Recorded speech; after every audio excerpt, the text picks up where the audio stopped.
Varčevanje za zimske počitnice v toplih krajih zveni super ideja, vendar pa kapitalski trgi za to niso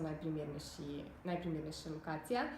Zato bi poslušalcem, bralcem priporočali, da varčujejo na banki za kratkoročne cilje, kajti trgi so podvrženi velikim nihajnim spremembam in zato nekih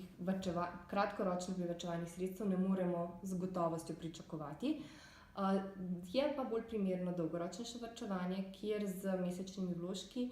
praktično izkoristimo potencialne padce na kapitalskih trgih, se finančno discipliniramo za prihodnje nakupe večje in imamo takrat mogoče na razpolago nek večji znesek, ki bolj ustreza našim željam. Je pa pomembno, da se zavedamo, da smo vsi posamezniki različni, naši cilji in želje se razlikujejo, naše zmožnosti se razlikujejo, zato se je potrebno pred odločitvijo za varčevanje posvetovati s finančnim svetovalcem oziroma se o tem poučiti na spletu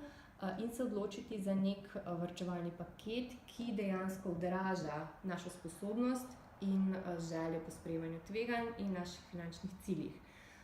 Hkrati se pa moramo tudi seveda poslušalce opozoriti, da na kapitalskih trgih ni garantiranih donosov, na žalost bi si jih vsi želeli,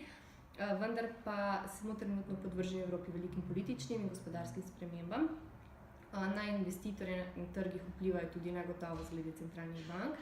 in zato pričakujemo večje nihanje. Si mogoče predlagamo vlagateljem, da se trenutno nekoliko bolj konzervativno postavijo pri svojih odločitvah, kasneje pa lahko neke nihaje izkoristijo za večje vložke oziroma nakupe oziroma spremembe tudi varčevalnih